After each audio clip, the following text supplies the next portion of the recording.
tourists, this looks a little bit like it used to look. Find the zoom.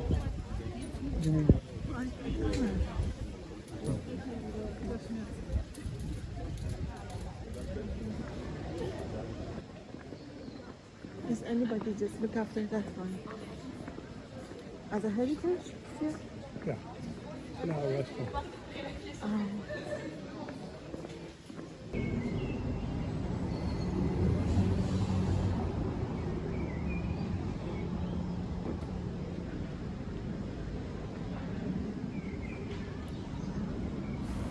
Hello again, everyone. It's a beautiful spring day, early spring in Paris, and we're going to have a stroll around Montmartre. Montmartre is Paris's biggest hill, standing all of 130 meters high above the rest of the city. And it's always been a little bit of a maverick, unusual part of Paris, although now it is mainly a tourist centre. A tourist centre, but also cultural and intellectual centre with the heritage of some of the world's most famous artists and some of France's most popular musicians and cultural icons having lived and worked here.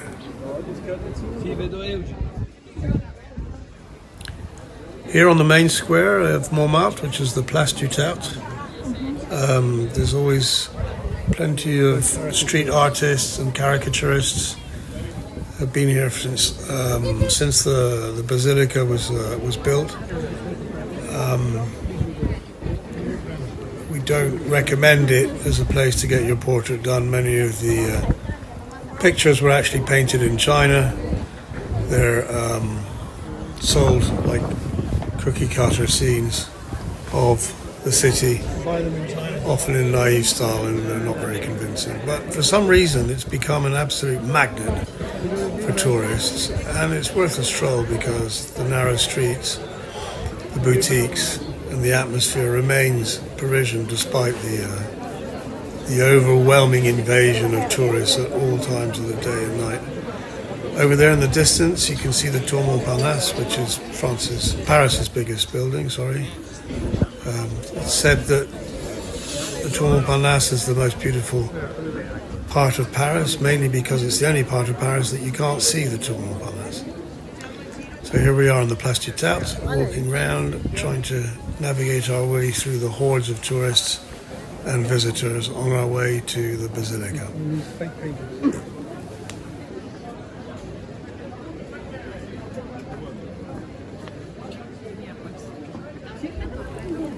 Why is Montmartre so popular?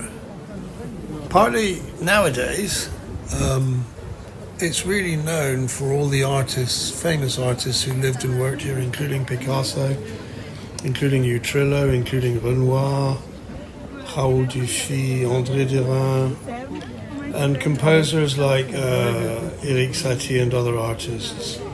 But actually you can list through most of the 19th century and 20th century artists. Even Van Gogh spent time here, as well as Degas and Toulouse-Lautrec. And it's got this immense heritage of slightly edgy, rebellious culture. And in fact, it was the birthplace of the Second Communion in 1871, which was virtually a civil war. You can see the Basilica peeking above the buildings there. Virtually a civil war in Paris in 1871. Ok, y si se puede hacer, porque como ya hice la reserva para venir por la derecha, ya yo la hice, mi hija me la hizo.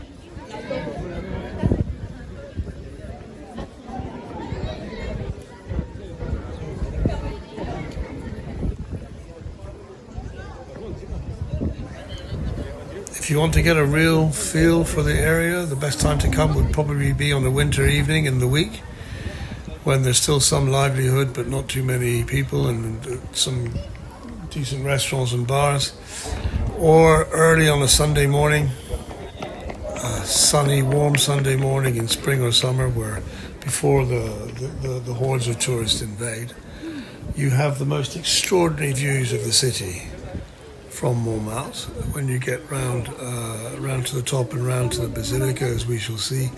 And that's why so many people congregate here, because you can spend a day, if the weather is nice, just listening to the street musicians, wandering around, drinking in the atmosphere, and gazing at views of the city, which we'll have a look at in a minute.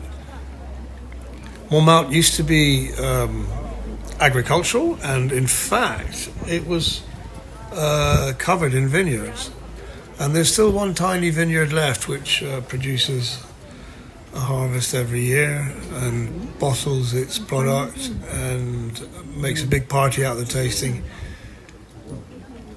It doesn't come highly recommended. The wine is pretty awful quality, but it's remarkable to know that you can still find wine that's produced within the Paris city limits.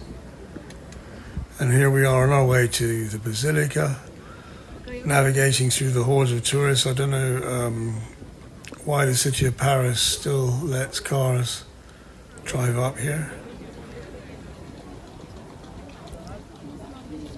You can see people just gazing out at the outskirts of the city, and it's a never-ending stream of people taking photos.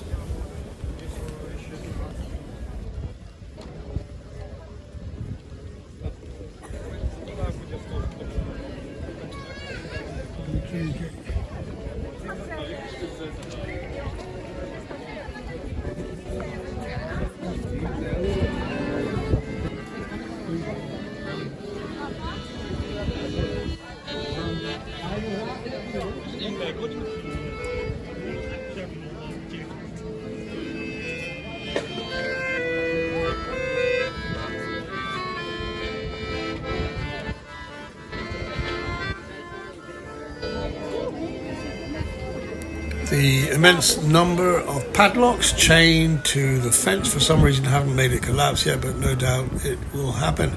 And here's the Basilica. They took about 50 years to build it. It was a way of trying to commemorate the wars and the Commune and the liberation of Paris and the Franco-Prussian War. All of this before end of the 19th century, beginning of the 20th century. And this is the city's highest spot, and there you go. You can just begin to get a feel for the breadth and architecture and layout of the city of Paris. Over on the steps, just below the Basilica, where people congregate for hours on end, and we'll be navigating our way through it in a second.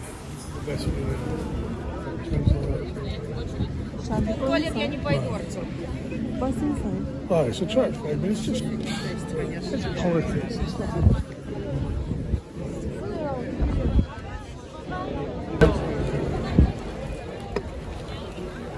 There we go, this is Paris. Spread out at our feet, and all the main monuments just behind the trees visible. Over there is the top of the funicular, a very curious metro line of about a couple of 100 meters, but it does take you up the hill. And the crowds and the hordes of tourists sitting on the steps, flowing through and watching over the view of the city.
Oh! Aber wie schnell sagst du? Darf ich noch Zeit oder?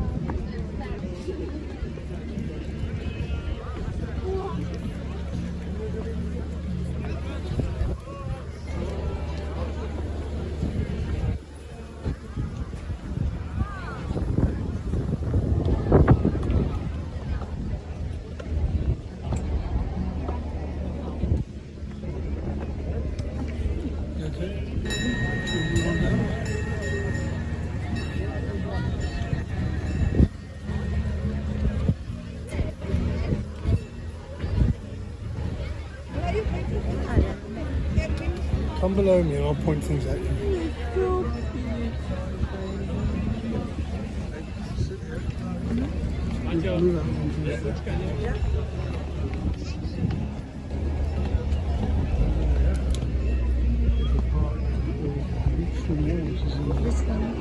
The Green Hill. Closer by behind the feeding tower, you see it is one of the main stations. And then that church there with the two pillars. If you go round and you see the blue and red metal structure here, that's the Pompidou Centre, modern museum built in the 70s. And behind it, all the tall buildings are Chinatown. Okay? They all look flat. You go around a bit and you've got, stop right there, you've got Notre Dame, almost straight ahead with the two towers. And then the Pantheon, which was where we were yesterday. Pantheon, remember? Yeah.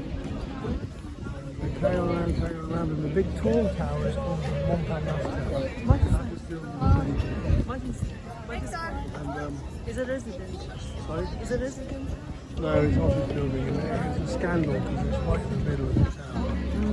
So the standing drapery here, the most beautiful part of Paris is the Montmartre Tower. You know why? Because it's the only place you can't see the Montmartre Tower.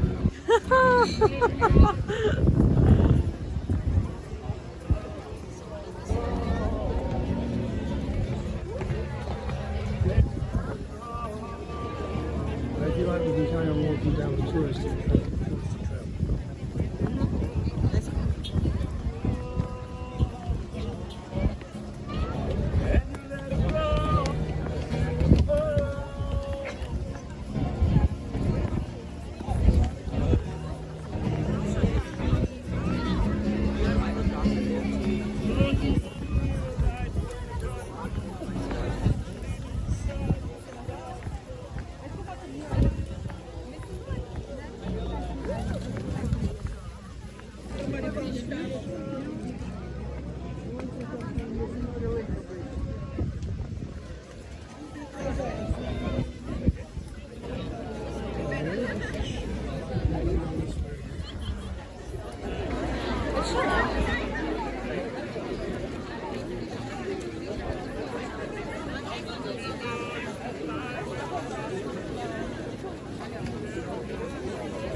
Jangan ke ada gitu.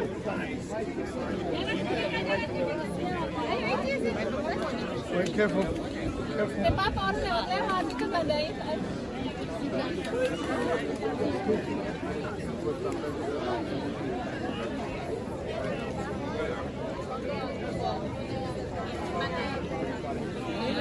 मैंने parking मैंने सही कर मामा जनता से parking ही करना है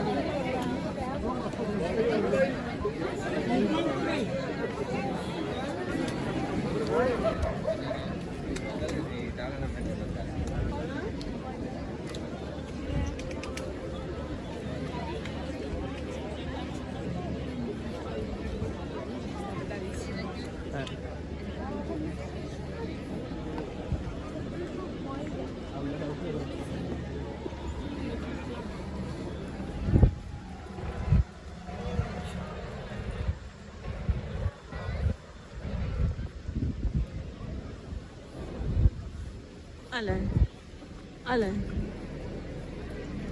thank you so much for coming here. Yeah, it's so beautiful. Oh, thank you. It's only about 300 meters. It's still more fun to walk around than in the street. It's very touristy. You like to walk or you like to take the train?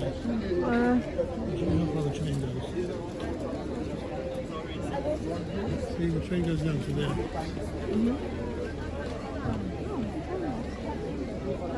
What about Instead of going down the steps. You okay with that? do you want to do your parking?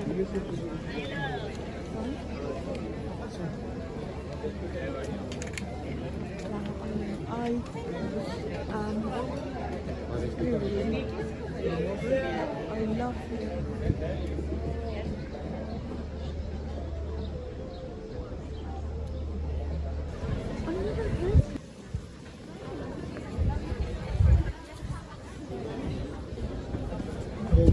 That's the whole neighbourhood, the top of the hill on top, okay?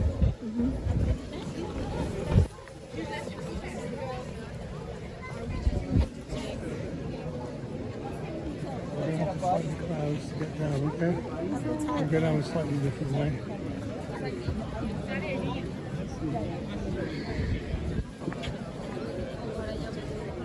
You ready for this one?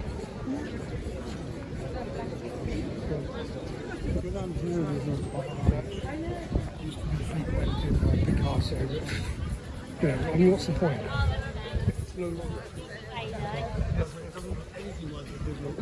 So I don't particularly want to go that way unless you really want to see it. You want to see it? But from this side? No, down here. So I would go this way. Unless you want to go. Montmartre's present artistic reputation has replaced what it originally, or what it had been for hundreds of years, which was a site of great religious significance. Saint Denis, one of the patron saints of Paris, I believe, or at least of the suburb where the kings were buried.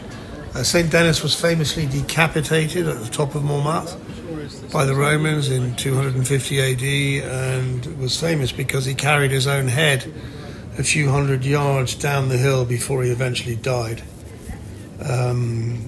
Also, the Jesuits founded their movement in Montmartre. Is it a movement or a religion or a sect? I'm not sure.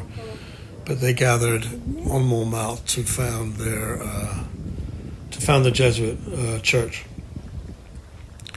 It's worth wandering down the little narrow streets and thinking about how just barely 100 years ago this was quite a poor area of the city, and how it's now become extremely sought after, and some of the most expensive real estate in Paris can now be found here. What used to be workers' homes and a suburb of the Paris industries.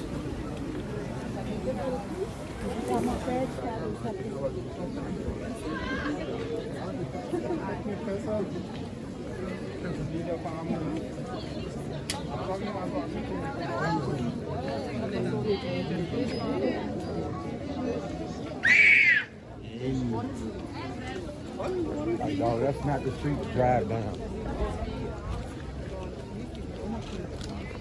Nicole! City of Montmartre.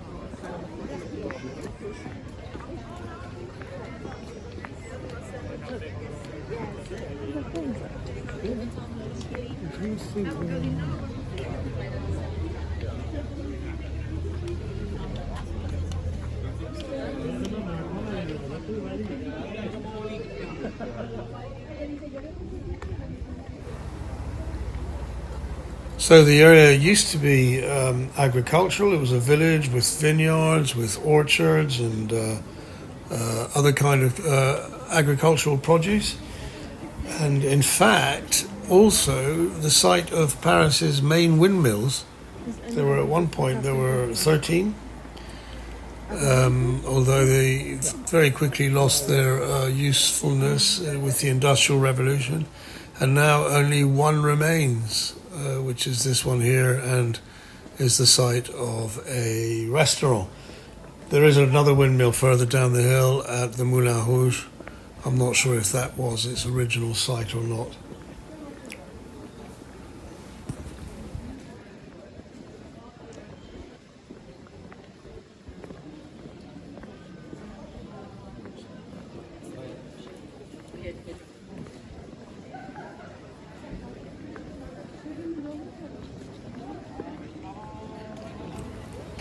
There's something very fashionable about Montmartre nowadays for local French, for the local French culture, over and above the tourism, the artistic tourism. It's a place where lots of the most popular French artists have lived, musicians, but also actors, and it's famous for its acting classes and drama schools in France, and for the cultural life that is centered around here. It's become very fashionable for young people. Further down is the Place des Abbesses, which is one of the most popular hangouts for trendy young culture buffs in Paris. And as you walk down the hill, then you come down into the 9th arrondissement, which is also one of the more bobo quarters of Paris. I'm fine. I'm perfect. I'm just waiting for the news. You just what? The news. Yeah, it's okay so far. My mobile will be off in 1 minute. Right. I must wait.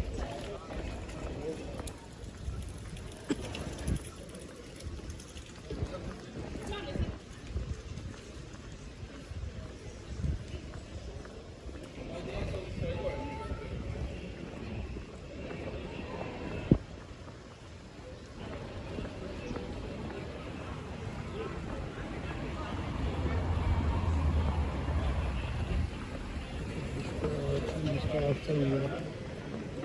It's not the way people are dressed in trendy. This is for artists and other people who live here.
Have to go before.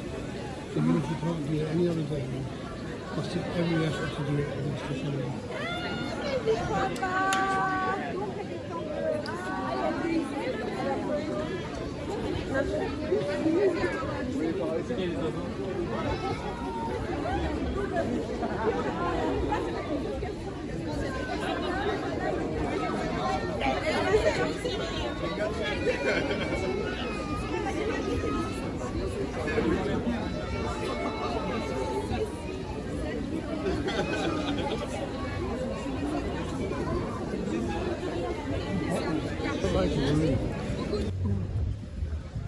Here? Yeah.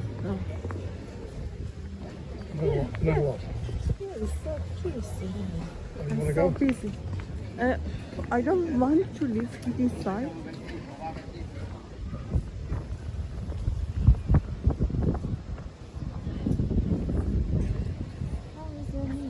It's okay. Just trying to see where we are. Hold on.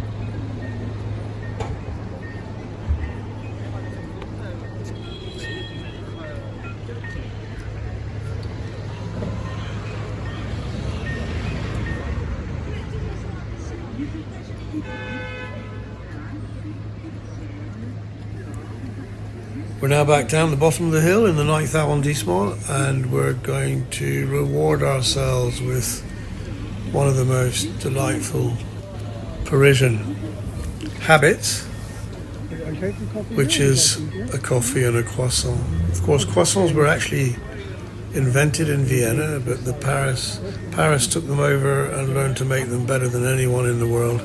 There used to be a time where you could only get a decent croissant in Paris. Nowadays, some others have managed to learn how to replicate the unique texture and flavour of a proper croissant without putting too much butter into it. And of course, for the French, it's just a breakfast food, but nowadays people eat it all day and every day. Thanks for watching. Enjoy the next video, which will be coming soon. Goodbye, everyone.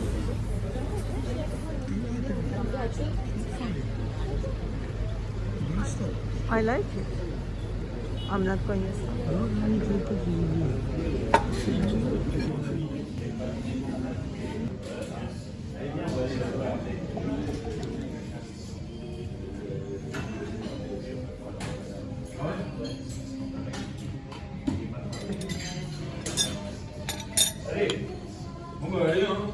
Never put your drink down after.